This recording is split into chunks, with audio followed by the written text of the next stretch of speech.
ఆమేన్ ఆమేన్. దేవునికి మహిమ కలుగును గాక.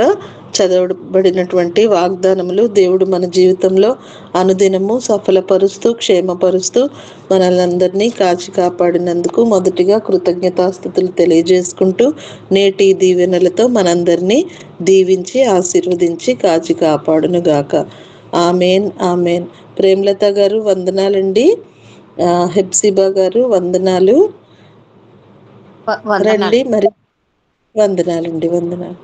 రండి మరి, ప్రశస్తమైనటువంటి సమయంలోకి వచ్చాము. ఈరోజు మనకి ఇమ్మానుయేల్ పాస్టర్ గారు వాక్య సందేశాన్ని అందజేస్తారు. సమయాన్ని పాస్టర్ గారికి ఇద్దాము. పాస్టర్ గారు వందనాలండి. 6:10 వరకు మీకు సమయం ఉంటుంది. వాక్య సందేశాన్ని అందజేయవలసిందిగా ఆహ్వానము. దేవుని నామానికి మహిమ కలుగును గాక. యేసు వైపు చూచుచు అనే ఆధ్యాత్మికమైన కార్యక్రమం ద్వారా ఇలాగ దినదినం అనుదినం ప్రాతకాలపు వేళలో దేవుని సన్నిధిలో చేరి పాటలు పాడటం, ప్రార్థించటం, దేవుని వాక్యాన్ని వినటం, ఆధ్యాత్మికంగా బలపడటం, దేవుడు తన బిడ్డలకు మనందరికీ దేవుడు మంచి అవకాశాలను దేవుడు అనుగ్రహింపజేశాడు. అందును బట్టి దేవుని నామాన్ని మహిమపరుస్తూ స్తుతిస్తూ గణపరుస్తూ ఉన్న ఈ దినముకే ఏర్పాటు చేయబడిన లేఖన భాగంలో నుండి ప్రసంగి గ్రంథం 12వ అధ్యాయం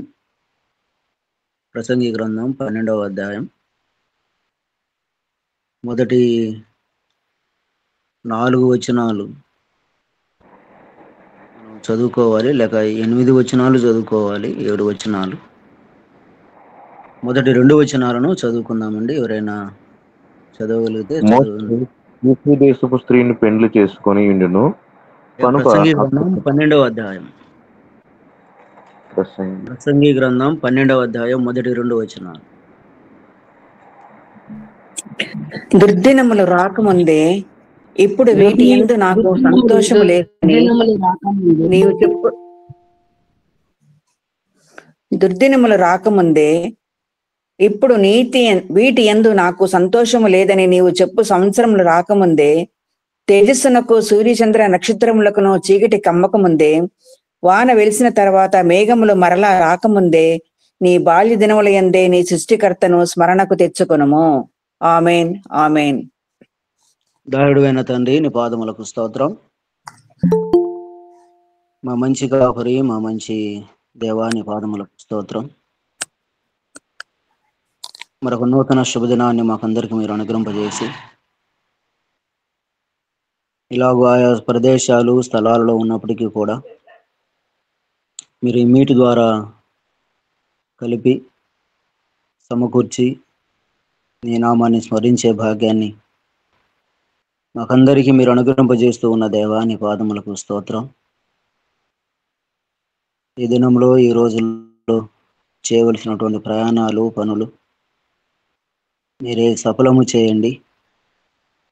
దాగి ఉన్న ప్రతి కీడు నుంచి నన్ను, మమ్మల్ని మీరు దూరము చేయండి. ప్రప్రదంగా మీ వైపు ఎదురు చూస్తూ ఉండగా, మీ స్నేహం కొరకు ఎదురు చూస్తూ ఉండగా, మీ కాపుదల మమ్మల్ని అందరూ మీరు భద్రము చేయండి. క్షేమాన్ని, అభివృద్ధిని, ఆశీర్వాదాలను మీరు అనుగ్రహింపజేస్తున్న విధానం కొరకై స్తోత్రములు చెల్లిస్తూ, కొద్ది నిమిషాలు ప్రభువా మీ మాటలు వింటూ ఉండగా, చక్కటి మాటలు, మీ మాటలు జీవం కలిగినటువంటివి, మా ప్రాణాలకు, దేహాలకు తృప్తినిచ్చే మాటలు వింటూ ఉండగా తండ్రి మీరే నడిపిస్తున్న విధానం కొరకై స్తోత్రములు చెల్లిస్తూ, యేసయ్య అతి ఉన్నతమైన నామంలో అడిగి వేడుకుంటూ ప్రార్థిస్తూ నాము తండ్రి, ఆమేన్.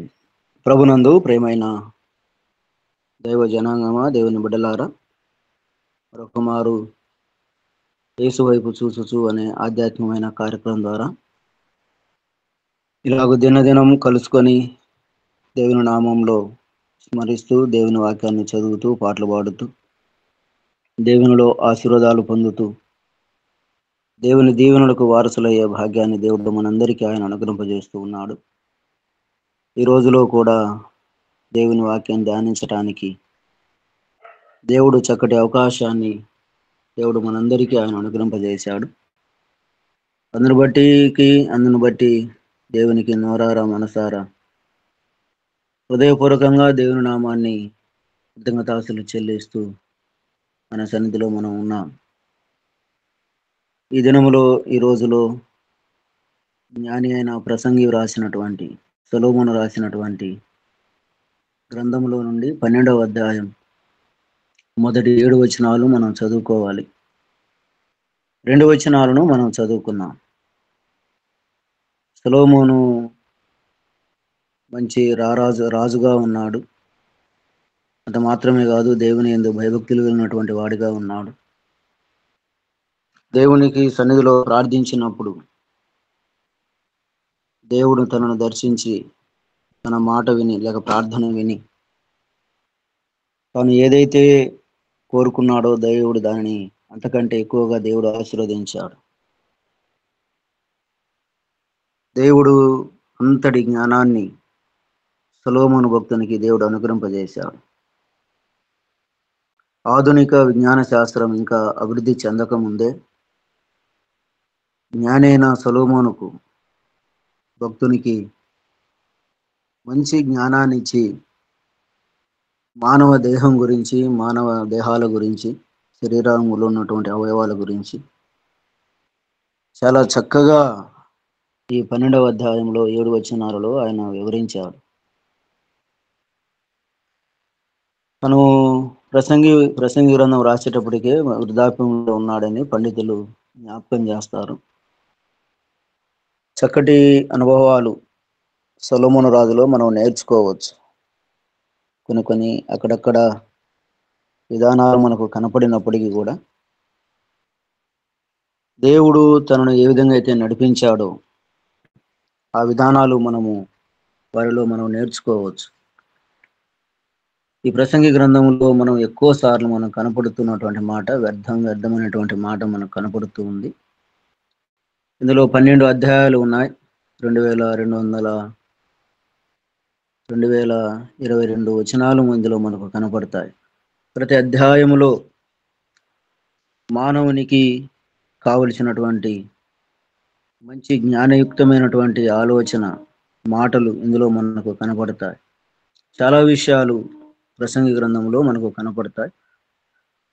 12వ అధ్యాయంలో మనం చదువుకున్న లేఖన భాగాలు దుర్దినములు రాకముందే, చెడ్డ దినాలు రాకముందే, చెడ్డ రోజులు రాకముందే, ఇప్పుడు వీటి యందు నాకు సంతోషము లేదని నీవు చెప్పు సంవత్సరములు రాకముందే, తేజస్సునకు సూర్యచంద్ర నక్షత్రములకును చీకటి కమ్మకముందే, వాన వెలిసిన తర్వాత మేఘములు మరలా రాకముందే, నీ బాల్య దినములయందే నీ సృష్టికర్తను స్మరణకు తెచ్చుకొనుము. చక్కటి మాట ఇందులో మనకు కనపడుతూ ఉంది. దుర్దినములు రాకముందే అంటే చెడ్డ దినాలు రాకముందే నీ బాల్య దినములయందే నీవు సృష్టికర్తను స్మరణకు తెచ్చుకో. మానవుని జీవితం, మానవునిలో ఉన్నటువంటి అవయవాలు, ఆ అవయవాలు అన్నీ కుషించిపోకముందే లేక పాడైపోకముందే నీ బాల్య దినములయందే నీ సృష్టికర్తను స్మరణకు తెచ్చుకో, జ్ఞాపకం తెచ్చుకో అని ఆయన జ్ఞాపకం చేస్తూ ఉన్నాడు. చెడ్డ దినాలు వస్తూ ఉన్నాయి, చెడ్డ దినాలు వచ్చే ఉన్నాయి. మానవ జీవితాలలో మంచి దినాలు ఉన్నాయి, చెడ్డ దినాలు ఉన్నాయి. కానీ దేవుడు నిర్మించినటువంటి దినాలలో అన్ని మంచి దినాలే. కానీ మానవుని అనాలోచితంగా మానవుని జీవితంలో మానవులు చేసుకున్నటువంటి విధానాన్ని బట్టి చెడ్డ దినాలుగా అవి మారిపోతూ ఉన్నాయి. మనం అలవర్చుకున్నటువంటి జీవిత విధానాన్ని బట్టి వాటిని మనము చెడ్డ దినాలుగా లేక మంచి దినాలుగా అలవర్చుకోవచ్చు. నమ్మినటువంటి మన జీవితంలో ప్రతిదినం మంచి దినమే. దేవుడు ఇక్కడ ఒక గొప్ప మాటను జ్ఞాపకం చేస్తూ 12వ అధ్యాయం 3వ వచనంలో ఈ మాటలు మనము చాలా సార్లు విని ఉండవచ్చు. దేవుడు మరోసారి ఈ మాటల్లో ఉన్నటువంటి వాటిని మనం జ్ఞాపకం చేసుకుంటూ ఉన్నప్పుడు, దేవుడు మానవ జీవితంలో ఇలాగూ మనకు సహకరించినటువంటి ఈ మన దేహములో ఉన్నటువంటి అవయవాలు ఎలాగూ మనకు కనపడుతూ ఉన్నాయో జ్ఞాని అయిన సొలొమోను భక్తుడు బాగా వివరించాడు. మొదటిగా జ్ఞాపకం చేసుకున్నట్లుగా ఆధునిక విజ్ఞాన శాస్త్రం ఇంకా అభివృద్ధి చెందక ముందే మరణాన్ని గురించి, మానవ దేహాన్ని గురించి దేవుని ద్వారా జ్ఞాని అయిన సొలొమోను మానవ దేహములో ఉన్నటువంటి అవయవాల గురించి చక్కగా ఆయన వర్ణించాడు. దేవుడు తన కృపలో దేవుడు దాచాడు. ఇంతకాలం తన దయా సంకల్పం చొప్పున ఆయన మనలను పోషిస్తూ ఉన్నాడు. ఆయన రక్షకుడు, ఆయన పోషకుడు, ఆయన సంరక్షకుడైనటువంటి దేవుడని మనం బైబిల్ గ్రంథంలో మనం చూస్తూ ఉన్నాం. మానవుని జీవితం ఇంకా బాల్యము నుండి సాగిపోతూ యవన కాలంలో నుండి దేవుడు మనములను రక్షిస్తూ కాపాడుతూ ఈ వృద్ధాప్యంలోనికి అనేక మందిని తీసుకొని వచ్చాడు. ఇక్కడ మనం గమనిస్తూ ఉన్నటువంటి మాట ఏంటంటే, మానవుని జీవిత చక్రము లాంటిది. మొదటిది పుట్టుక, 2 విద్య, 3 ఉద్యోగం, 4 వివాహం, అలాగూ పిల్లలు, కుటుంబం, తర్వాత దేవుడు మనకిచ్చినటువంటి దానిలో సంపాదన, ఆఖరిగా వృద్ధాప్యం, ఆఖరిగా మరణం. మానవ జీవిత చక్రములో బాల్యము నుండి ప్రారంభమై మరణముతో ముగిస్తూ ఉంది మానవ జీవితం. దేవుడు జ్ఞాని అయిన సొలొమోను ద్వారా చక్కటి మాటలు ఈ ఈ ఈ గ్రంథములో, ప్రసంగి గ్రంథములో దేవుడు జ్ఞాపకం చేస్తూ ఉన్నాడు. పుట్టుకతో ప్రారంభమై మరణముతో ముగించబడుతుంది మానవ జీవిత చక్రం.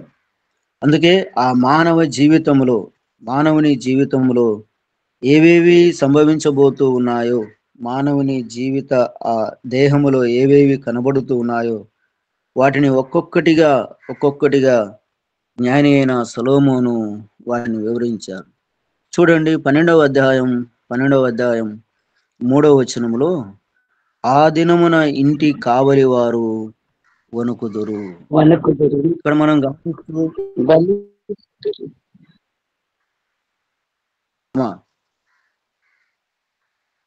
ఇక్కడ మనం గమనిస్తూ ఉన్నటువంటి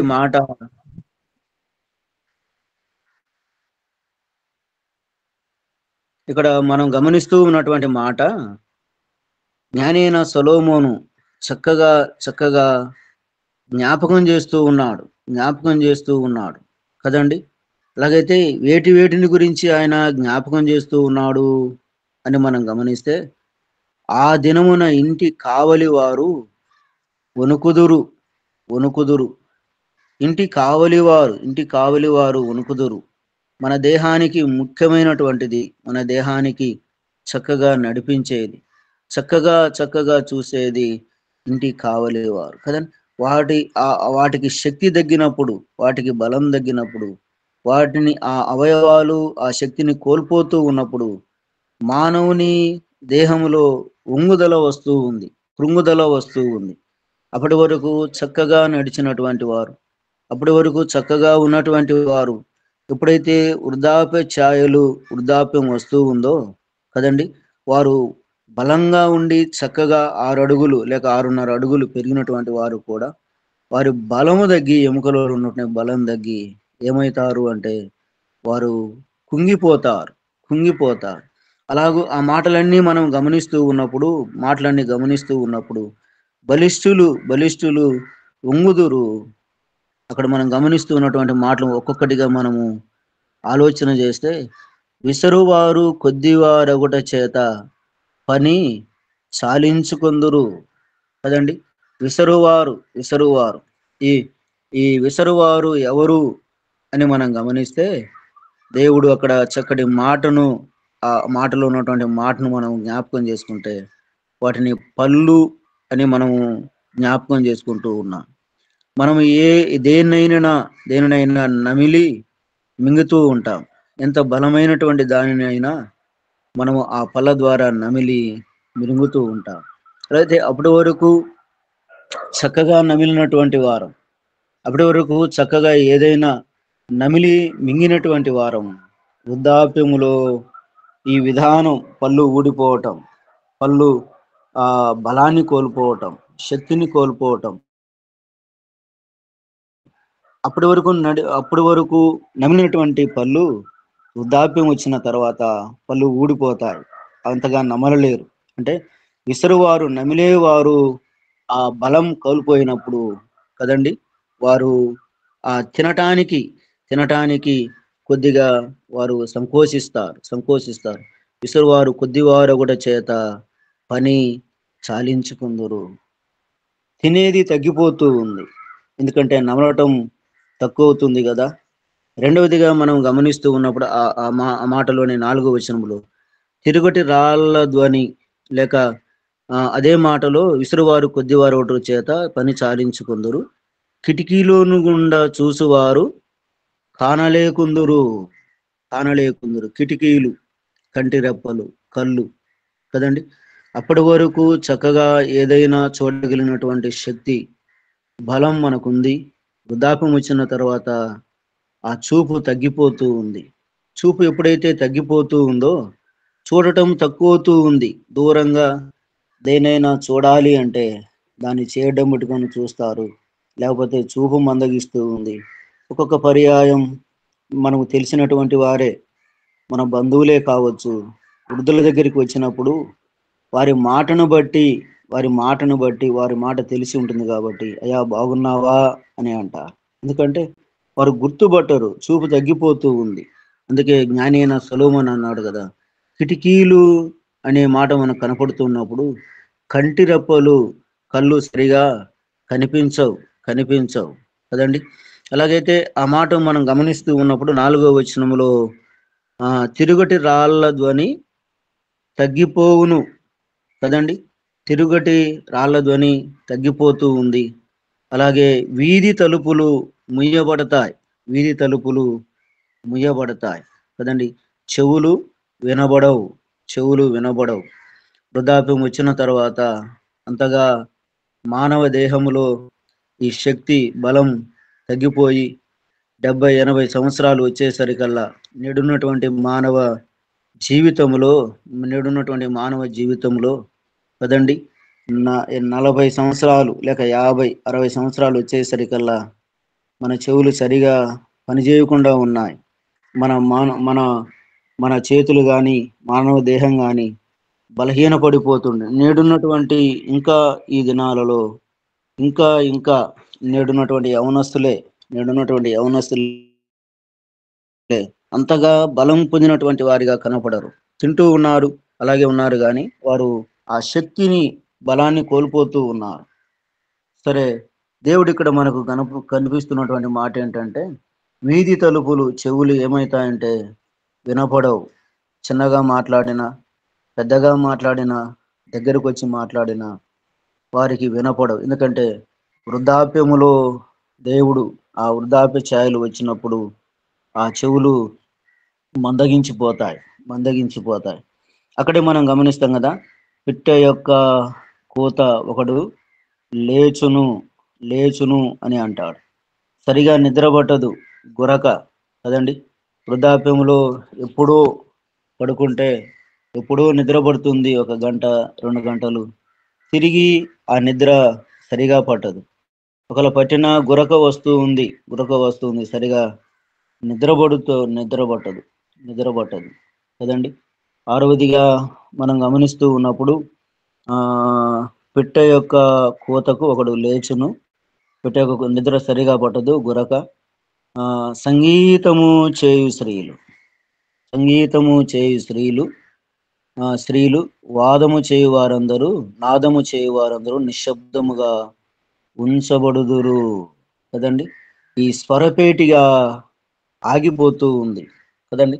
చక్కగా వారి మాటల ద్వారా, లేక మన మాటల ద్వారా కొంతమందికి చక్కటి మాటలు, కంఠస్వరాన్ని దేవుడు అనుగ్రహింపజేస్తాడు. వారు చిన్నగా మాట్లాడిన గంభీరంగా వారి నోటి మాటల్లో నుండి గంభీరత్వం మనకు కనపడుతూ ఉంది. అలాగూ చక్కగా మాట్లాడినటువంటి వారు, చక్కగా ప్రసంగించినటువంటి వారు, చక్కగా బోధించినటువంటి వారు, చక్కగా టీచింగ్ చేసినటువంటి వారు, చక్కగా పాడగలిగినటువంటి వారు ఎవరైనా ఉండవచ్చు, కానీ వృద్ధాప్యంలోనికి వచ్చేసరికల్లా ఆ స్వరపేటిగా ఏమవుతుందంటే తగ్గిపోతుంది, ఆగిపోతుంది. నోటి మాటలు మాట్లాడుతూ ఉండవచ్చు, కానీ ఆ స్వరపేటిగా చక్కగా ఆ వచ్చినంతగా క్లారిటీగా వచ్చినంతగా స్పష్టంగా రాదు. ఎందుకంటే వృద్ధాప్యపు ఛాయలు కనపడుతూ ఉన్నాయి కాబట్టి అలాగూ కనపడుతూ ఉంది. మిగతాది మనం గమనిస్తే ఇక్కడ ఒక చక్కటి మాట, స్త్రీలు నాదము చేయి వారందరూ నిశ్శబ్దంగా ఉందరు, ఎత్తు చోటులకు భయపడుదురు కదండి. మార్గమందు భయంకరమైనవి కనబడును. అలాగైతే ఇక్కడ పైకి ఒక ఒక ఎత్తు స్థలాలు ఎక్కాలి అంటే భయం, మార్గములలో భయంకరమైనవి కనపడతాయి. ఒక మెట్లు ఎక్కాలి అంటే, ఇక్కడ నుంచి పైకి ఎక్కాలి అంటే, మన కింద నుంచి పైకి మేడ మీదకి ఎక్కాలి అంటే, అప్టేర్ మీదకి ఎక్కాలి అంటే భయం. ఒకప్పుడు సులకంగా ఎక్కినటువంటి వారే, ఒకప్పుడు అవలీలగా ఎక్కినటువంటి వారే వాటిని చూస్తేనే భయం. ఎందుకంటే కాళ్ళలో శక్తి లేదు, నడిచే శక్తి లేదు, బలం లేదు. కాబట్టి ఏమవుతాము అంటే వాటిని చూసి భయపడతాం. అక్కడే ఒక చక్కటి మాట ఉంది కదా, బాదము వృక్షము పువ్వులు పూయును, తలలో ఉన్నటువంటి వెంట్రుకలు ఏమవుతాయి అంటే తెల్లబడతాయి కదండి. అంతవరకు చక్కగా నల్లగా నిగనిగలాడినటువంటి ఆ వెంట్రుకలు వృద్ధాప్యంలోకి వచ్చేసరికల్లా కదండి పువ్వులు పూస్తాయి అంటే తెల్లవవుతాయి, వెంట్రుకలు తెల్లవవుతాయి. అక్కడే మరొక మాట మనం చదివితే మిడత బరువుగా ఉండును కదండి. చనిపోయిన తర్వాత మానవ దేహం సన్నగా ఉన్నా లావుగా ఉన్నా ఆ దేహం ఏమవుతుంది అంటే బరువెక్కుతూ ఉంది. కాబట్టి ఆ మాట జ్ఞాని అయిన సొలొమోను జ్ఞాపకం చేస్తూ ఉన్నాడు.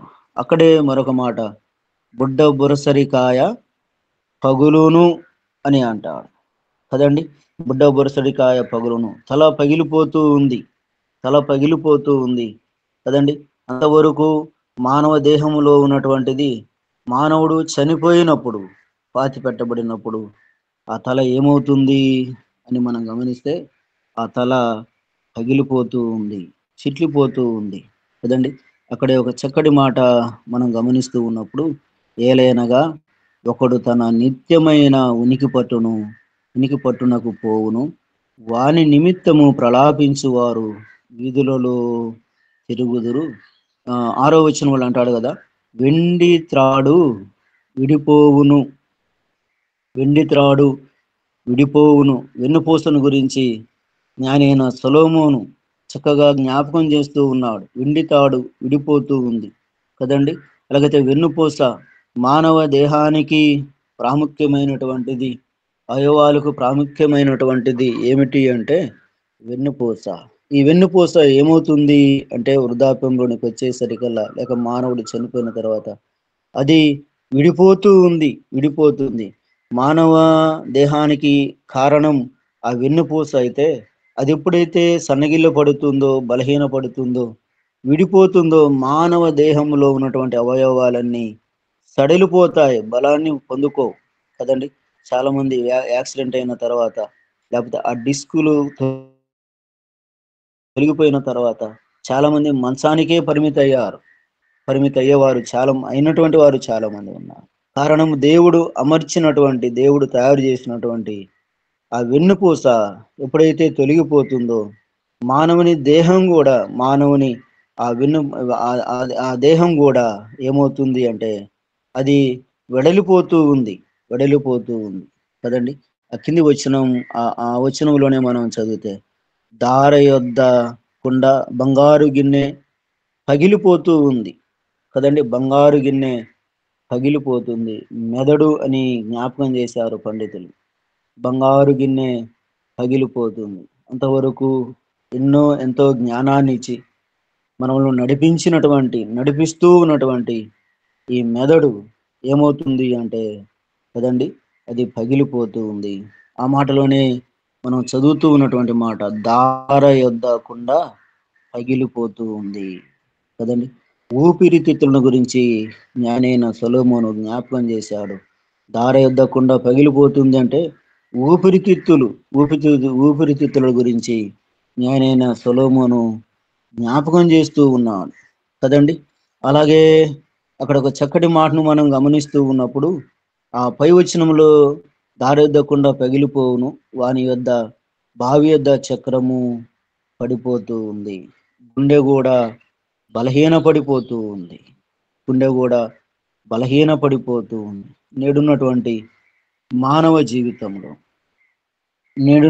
మానవ జీవితంలో 20 సంవత్సరాలకే హార్ట్ అటాక్, మంచి యవన ప్రాయంలో ఉన్నటువంటి వారికే హార్ట్ అటాక్ కదండి.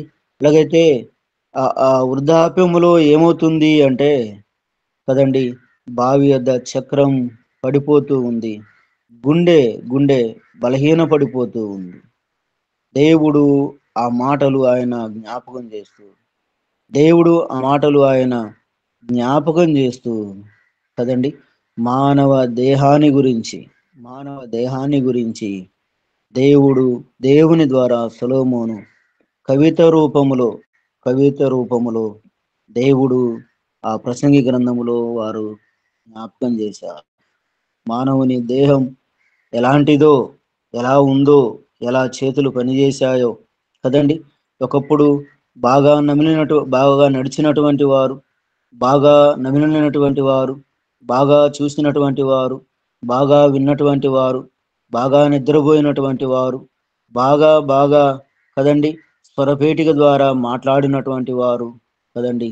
అలాంటి మానవ జీవితం వృద్ధాప్యం లేక చనిపోయినప్పుడు ఎలా ఉంది అంటే బరువుగా ఉంటారు, పగిలిపోతూ ఉంది, వెన్నుపూస విడిపోతుంది, మెదడు భూమిలో కలిసిపోతూ ఉంది, ఊపిరితిత్తులు ఆగిపోతాయి, గుండె ఆగిపోతుంది, మానవ దేహం నిస్సహాయంగా కదండి, జీవము లేని వాడిదిగా, శరణము లేని దానిగా కనపడుతూ ఉంది. ప్రభునందు ప్రేమైన దైవ జనాంగమా, ఈ ప్రాతకాలపు వేళలో అందుకే జ్ఞానైన సొలొమోను మొదటిగా జ్ఞాపకం చేశాడు.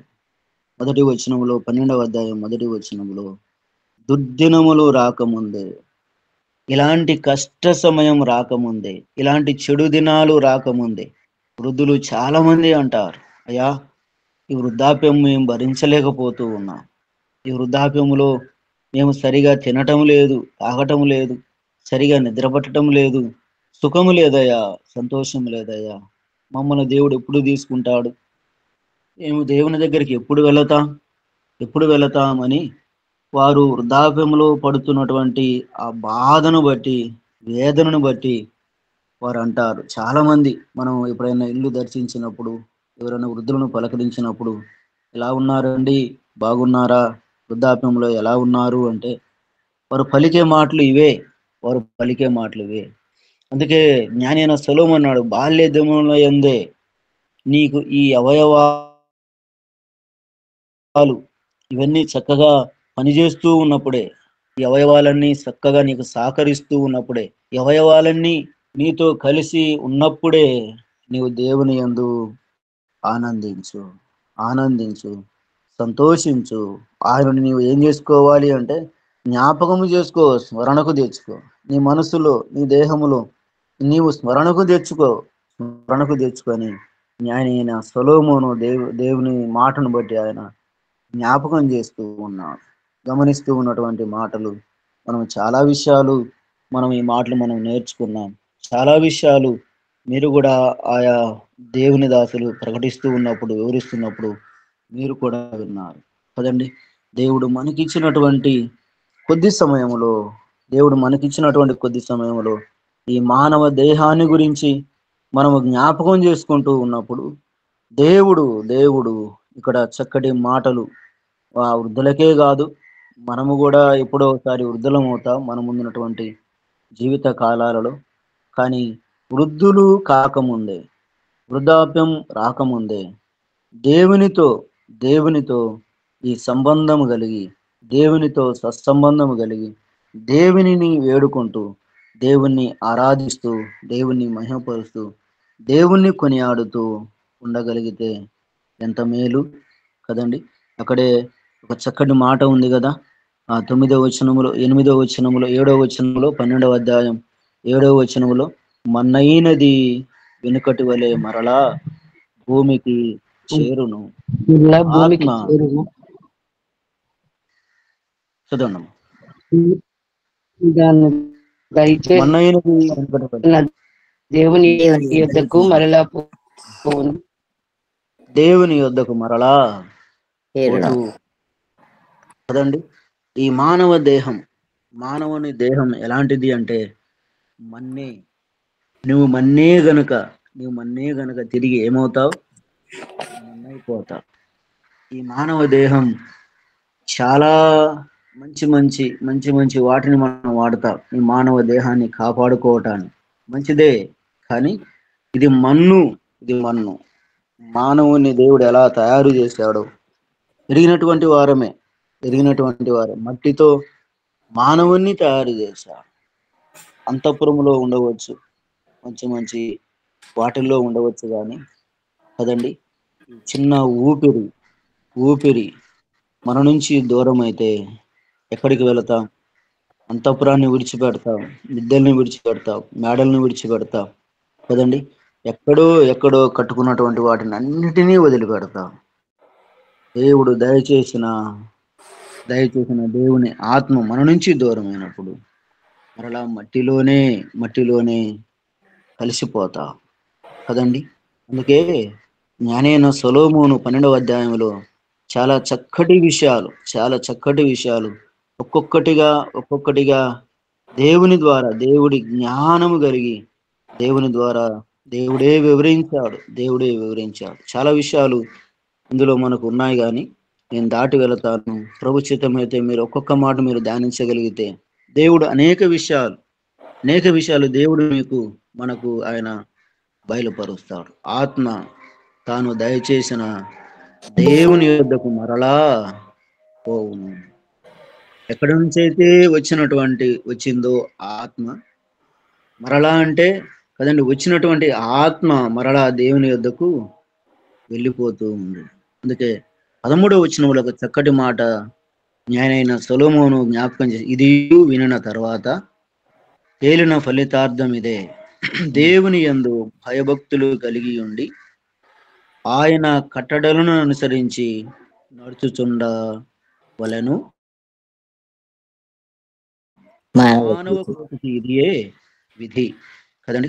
మానవుని విధానం ఏమిటి అని అంటే కదండి, దేవుని యందు భయభక్తులు కలిగి ఉండాలి.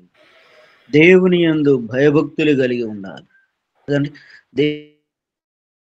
దేవుని యందు భయభక్తులు కలిగి ఉండటం మానవుని విధి, మానవుని ధర్మం. ఎందుకంటే దేవుడు నిర్మించాడు, దేవుడు ఇచ్చాడు. దేవుడు ఈ చక్కటి అవయవాలను మానవునికి అనుగ్రహింపజేశాడు. ఈనాడు చక్కటి గుండెను దేవుడు ఇచ్చాడు, చక్కటి చెవులను దేవుడు ఇచ్చాడు, చక్కటి కనురెప్పలను దేవుడు ఇచ్చాడు, పళ్ళను దేవుడు ఇచ్చాడు. ఈ విన్నటువంటి వాటిలో 12వ అధ్యాయంలో ఉన్నటువంటి వాటినన్నిటిలో ఏది చిన్న లేకపోయినా అది లోపముతో కూడినటువంటిది కదండి. అవి ఏది లేకపోయినప్పటికీ కూడా కదా అది లోపమే, కానీ ఆ లోపాన్ని దేవుడు సరిచేసి చక్కటి పళ్ళను, చక్కటి కళ్ళను, చక్కటి చెవులను, చక్కటి నిద్రబట్టే ఆ స్వరాన్ని లేక చక్కటి నిద్రనిచ్చాడు, చక్కటి స్వరాన్ని ఇచ్చాడు కదండి. చక్కటి గుండెనిచ్చాడు, చక్కటి వెన్నుపూసనిచ్చాడు, చక్కగా జ్ఞానయుక్తమైనటువంటి మెదడునిచ్చాడు, ఊపిరితిత్తులనిచ్చాడు. అన్ని అవయవాలను దేవుడు మానవులమైన మనకు దేవుడు అనుగ్రహింపజేశాడు. చక్కగా మంచి వాటిని దేవుడిచ్చాడు. మంచి వాటిని దేవుడిచ్చినప్పుడు ఆ మంచి దేవుణ్ణి ఆరాధికుడిగా చేసుకొని ఆరాధిస్తే మనమెంత ధన్యులం. ఇర్మీయా గ్రంథములు అంటాడు కదా, 33వ అధ్యాయం అనుకుంటా, 31వ అధ్యాయంలోనే, యెహోవా మంచివాడు, ఆయన యెహోవా మంచివాడు కాబట్టి కదండి, ఆయన తన బిడ్డలైనటువంటి మనకు కూడా మంచి ఈవులను దేవుడిచ్చాడు, మంచి అవయవాలను దేవుడిచ్చాడు, మంచి వాటిని దేవుడిచ్చాడు. ఆ మంచి వాటి ద్వారా ఆ మంచి అయినటువంటి యేసు ప్రభు వారిని స్మరించుకుంటూ జ్ఞాపకము చేసుకుంటూ ఇవి మన నుంచి దూరం కాకముందే, ఇవి మన నుంచి దూరంగా వెళ్ళకముందే, అంటే వయసు పెరుగుతుంది కదా, ఇవి మన నుంచి దగ్గర అవుతూ ఉన్నప్పుడు మనము దేవునికి దగ్గరై ఆయన స్మరిస్తూ ఆయన జ్ఞాపకం చేసుకుంటూ ఆయన నిత్యము ఆరాధించే వారిగా ఉండగలిగితే దేవుడు మనమును వృద్ధాప్యములో దేవుడు ఆశీర్వదిస్తాడు, బలపరుస్తాడు. 13వ వచనం, దేవుని యందు భయభక్తులు కలిగి ఉండుట ఆయన కట్టడా. కదండి, మానవ జాతికి మానవ కోటికి దేవుడిచ్చినటువంటిది ఏంటంటే దేవుని యందు భయభక్తులు కలిగి ఉండాలి. దేవుని యందు భయము లేనివాడు, భక్తి లేనివాడు ఇచ్చినటువంటి అవయవాలను పాడు చేసుకుంటాడు కదండి. చక్కటి గుండెను దేవుడిస్తే, చక్కటి ఊపిరితిత్తులను దేవుడిస్తే, చక్కటి వెన్నుపూసను దేవుడిస్తే కదండి, చక్కని వాటిని దేవుడిస్తే, ఎక్కడో వాటిని దేవుడు అమర్చాడు. దేవుడు ఎంత జ్ఞానవంతుడో. ఆ ఎముకల గూడులో చక్కగా భద్రం చేశాడు, వాటిని బయటపెట్టలేదు దేవుడు కదండి. మూల్యమైన లేక విలువైనటువంటి అవయవాలను దేవుడు మానవ జాతికి మానవునికి ఇస్తే కదండి, తాగి తిని సుఖించి వీటన్నిటినీ చేసి ఇచ్చినటువంటి ఆ మంచి అవయవాలను మానవుడు పాడు చేసుకుంటూ ఉన్నాడు. నేడు ఆ విధానాలు చాలా కనపడతాయి, చాలా విధానాలు కనపడుతూ ఉన్నాయి కూడా కదండి. అలాగైతే మనం ఇక్కడ అవసరమైనటువంటి మాట ఏంటంటే వృద్ధాప్యంలో జరగబోయే సంఘటనలు మనం గమనిస్తూ ఉన్నాం, విషయాలను మనం గమనిస్తూ ఉన్నాం. కానీ ఇంకా ఎవరైనా యేసు ప్రభువును నమ్మకపోతే, యేసు ప్రభువును సురక్షకునిగా అంగీకరించకపోతే కదండి, ఈ మాటలు విన్నప్పుడు కూడా, ఈ వాక్యాన్ని మనకు వినపడుతూ ఉన్నప్పటికీ కూడా దేవుని యందు భయభక్తులు కలిగి జీవించాలి, దేవుని యందు నమ్మకం కలిగి జీవించాలి, దేవునితో సంబంధము కలిగి జీవించాలి. దేవుని అనుదినం ఆయనను స్మరించుకుంటూ ఆయనను జ్ఞాపకం చేసుకుంటూ ఉండగలిగితే దేవుడు చక్కటి ఈ అవయవాలను, చక్కటి ఈ దేహాన్ని దేవుడు మనకిచ్చాడు. ఇచ్చినటువంటి దేహాన్ని బట్టి, ఇచ్చినటువంటి అవయవాలను బట్టి, ఇచ్చినటువంటి వాటన్నిటిని బట్టి దేవుణ్ణి మనం స్తుతించి ఆరాధించి ఘనపరిచి దేవుని నామాన్ని మహిమపరిచే వారిగా మనం ఉండాలి కదండి. అలాగ ఉండి దేవునిలో నమ్మకంగా ఉంటే దేవుడు అన్నాడు, వృద్ధాప్యములో మీరు మోవవేస్తారు,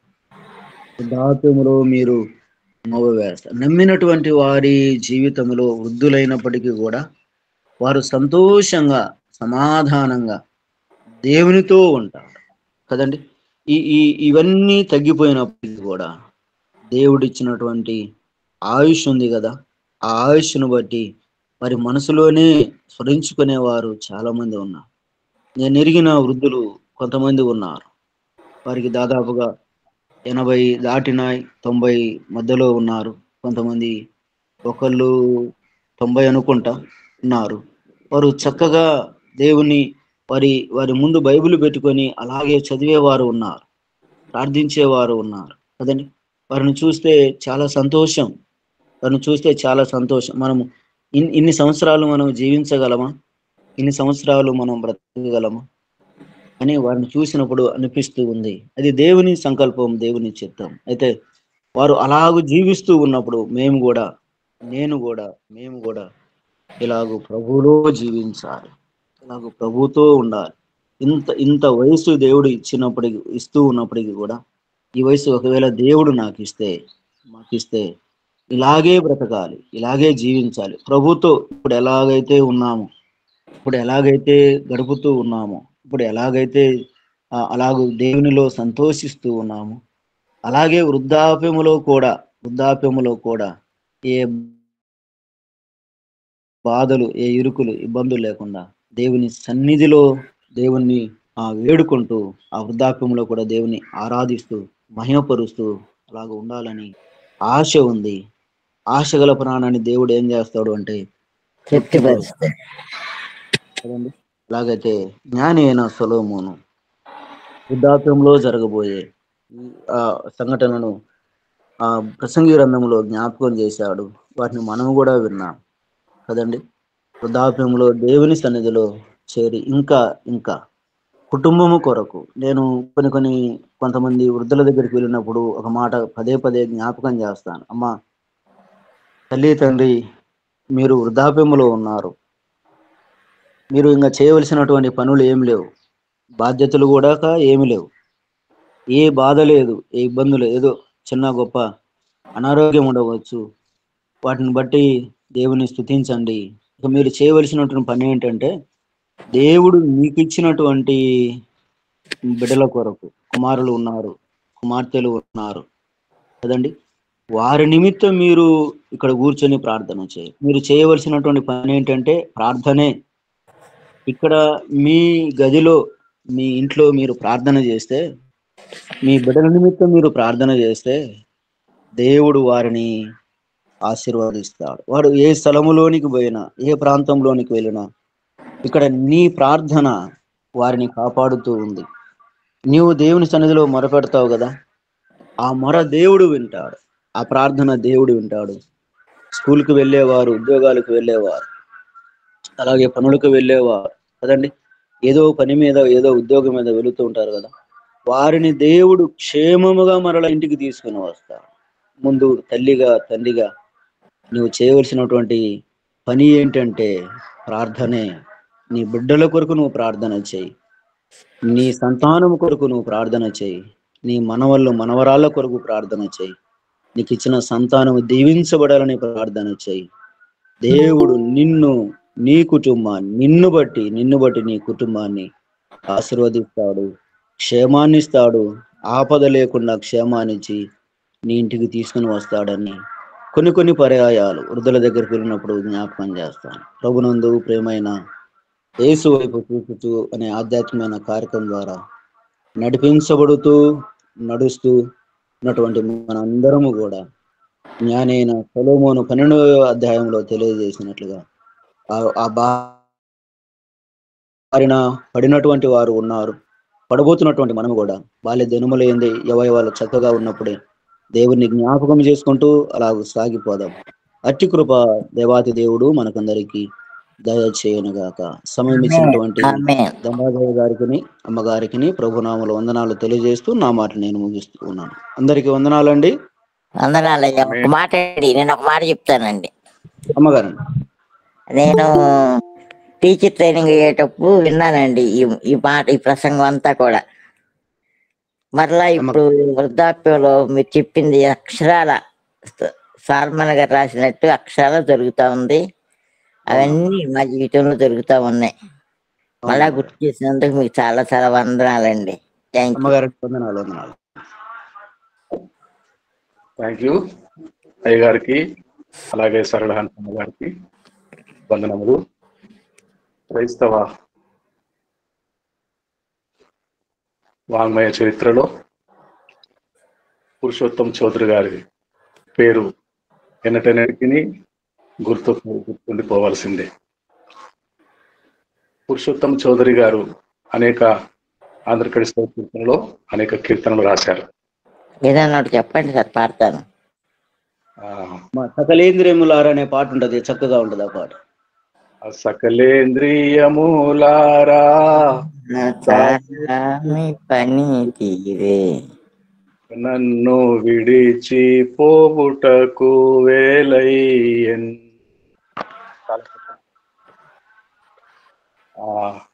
తనువు నాది కూడా బాగుంటది అయ్యారు.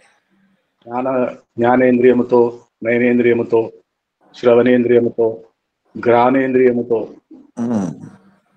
ఆ ఇంద్రియములన్నిటితో మాట్లాడుతుంటాడు. అవసాన కాలం సంభవించినప్పుడు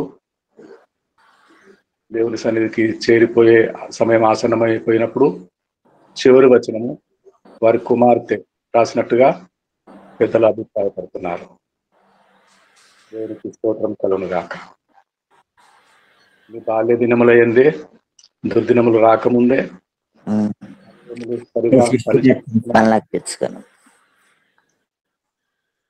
దేవుని యందు భయభక్తులు నిలపాలి, దేవుని దగ్గరికి చేరుకోవాలి.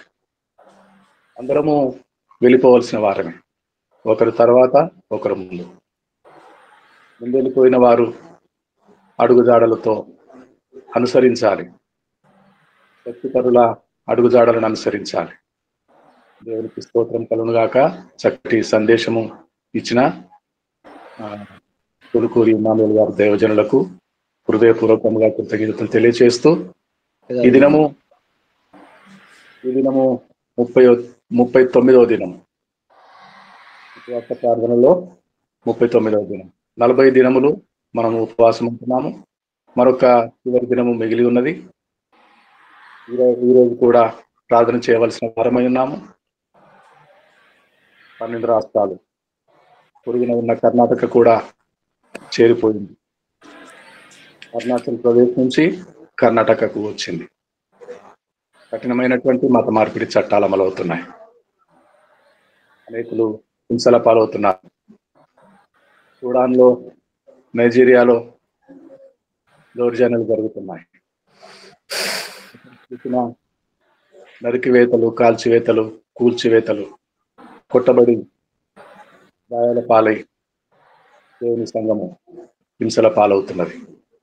కొంతమంది మార్నింగ్ బ్రేక్ఫాస్ట్ మానేస్తున్నారు, మరికొంతమంది మధ్యాహ్నం భోజనం మానేస్తున్నారు, మరికొంతమంది ఈవినింగ్ స్నాక్స్ మానేస్తున్నారు, మరికొంతమంది రాత్రి భోజనం మానేస్తున్నారు. మెట్టుకు ప్రతి ఒక్కరూ ఏదైనా ఒక పూట ఉపవాసము ఉండి ప్రభు కొరకు ప్రార్థన చేసి పట్టుదలతో ప్రార్థించేవారున్నారు.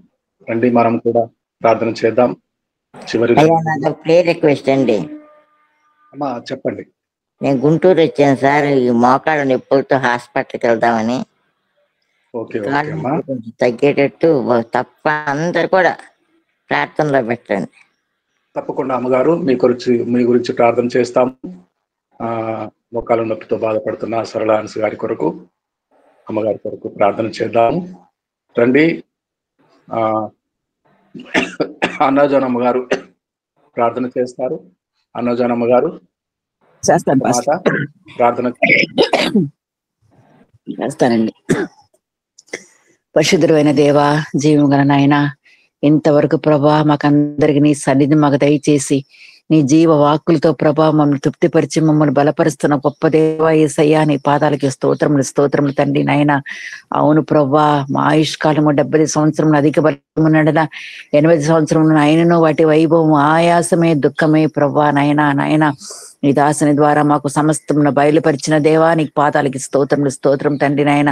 అవును ప్రభా, మట్టి శరీరము తండ్రి నాయన. దేవా నాయన నువ్వు మాలో పెట్టిన ఆత్మను తండ్రి నాయన మరలా నీ యొద్దకు నువ్వు తీసుకుంటావు తండ్రి నాయన. ఆత్మను ప్రతి రోజు తండ్రి మేము బలపరుచుకుంటూ ఇంకా ఎక్కువగా ప్రభా నీ చిత్తం మీద ఆధారపడి దేవా సంపూర్ణంగా మా జీవితం ప్రభా నాయన నీకు సమర్పించుకోవడానికి సహాయము దయచే తండ్రి నాయన.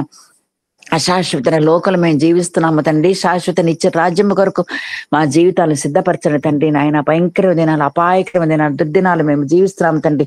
ఇటువంటి లోకములో తండ్రి మమ్మల్ని అందరినీ ప్రత్యేకపరిచి నీ బిడ్డలుగా నీ సొత్తుగా మమ్మల్ని చేసుకుని నీ నామమును స్తుతించడానికి, గణపరచడానికి మాకు అందరికి ఇచ్చిన గొప్ప ధన్యకరమైన జీవితం కొరకు నీకు స్తోత్రం తండ్రి.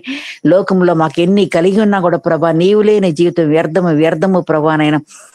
అవును ప్రభా దేవా, నీ లేఖనుల ద్వారా మమ్మల్ని ప్రతి రోజు ప్రభా మమ్మల్ని హెచ్చరిస్తూ మమ్మల్ని బలపరుస్తూ ప్రభా నాయన నీ సన్నిధి మాకు దయచేస్తున్న దేవా నీ పాదాలకి స్తోత్రం తండ్రి నాయన. ఈ మీట్లో ఉన్న ప్రతి బిడ్డని దీవించి ఆశ్రయించి ప్రభా సరళ హ్యాండ్స్ గారికి ఉన్న అమ్మోకాళ్ళుపులను తీసేయి తండ్రి. నీ రక్తదారులతో కడగండి ప్రభా నాయన. ఎన్నో బలితులు వచ్చినా కూడా నువ్వు ఉన్నావు తండ్రి నాయన. స్వస్థపరచు యెహోవాను నేను సెలవిచ్చినావు తండ్రి నాయన. బిడ్డను ముట్టండి ప్రభా నీ రక్తదారులతో కడిగి బిడ్డకు త్వరలో కావాల్సిన సంపూర్ణ విడుదల దయచే ప్రభా. పరిచయం చేస్తున్న డాక్టర్ల కూడా కోసం మంచి పరలోక జ్ఞానం దయచే తండ్రి నాయన. ఇంతవరకు ప్రభా నీ సన్నిధి మాకందరికి దయచేసిన నాద. ఇంకను నాయన మేము జీవించినంత కాలం ప్రతి రోజు తండ్రి భయము భక్తితో ప్రభా నీవు ఇచ్చిన రక్షణ తండ్రి అంతమ వరకు కొనసాగించడానికి సహాయము దయచే తండ్రి. ఇంతవరకు మా పక్షముండి మనం నడిపిస్తున్న ఇమ్మానుయేలు రాబో దినములు కూడా ప్రభా నీ కాపుతుల, నీ భద్రత, నీ సంరక్షణ ప్రతి బిడ్డకి ప్రతి కుటుంబానికి దయచేసి నీ కృపలో మమ్మల్ని అందరినీ భద్రపరచవాలని యేసు క్రీస్తు అతి పరిశుద్ధ నామమున ప్రార్థించి వేడుకొనుచున్నాను తండ్రి. ఆమేన్. ఇప్పుడు బయలుదేరి పొరుగున ఉన్న కట్నీ పట్టణానికి బయలుదేరి వెళ్తున్నాను. 8 గంటలకల్లా రైల్వే స్టేషన్లో ఉండాలి. ఇక మీదట హిందీ సెషన్ ప్రారంభమవుతుంది. హిమశ్రీ అమ్మగారు నడిపిస్తారు. అయ్యే చెప్తున్నామండి. ప్రభు నేర్పిన ప్రార్థన. మా తండ్రి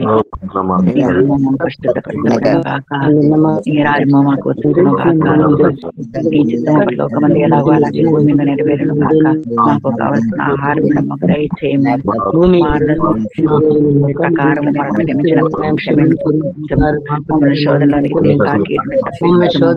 ఎందుకంటే రాజము బలము మహిమ తండ్రి.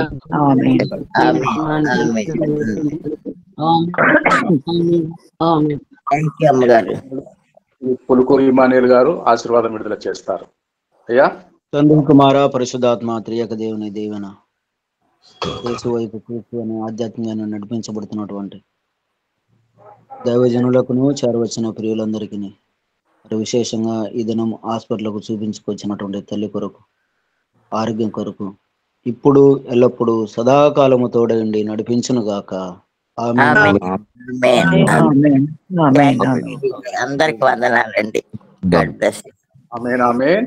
ఇంతతో తెలుగు సభ ముగించుకొని హిందీ సభ గారు హిమశ్రీ అమ్మ గారు హిందీ ప్రార్థన నడిపించండి. నేను బయలుదేరి ప్రాంతానికి 120 కిలోమీటర్లు ఉంటుంది.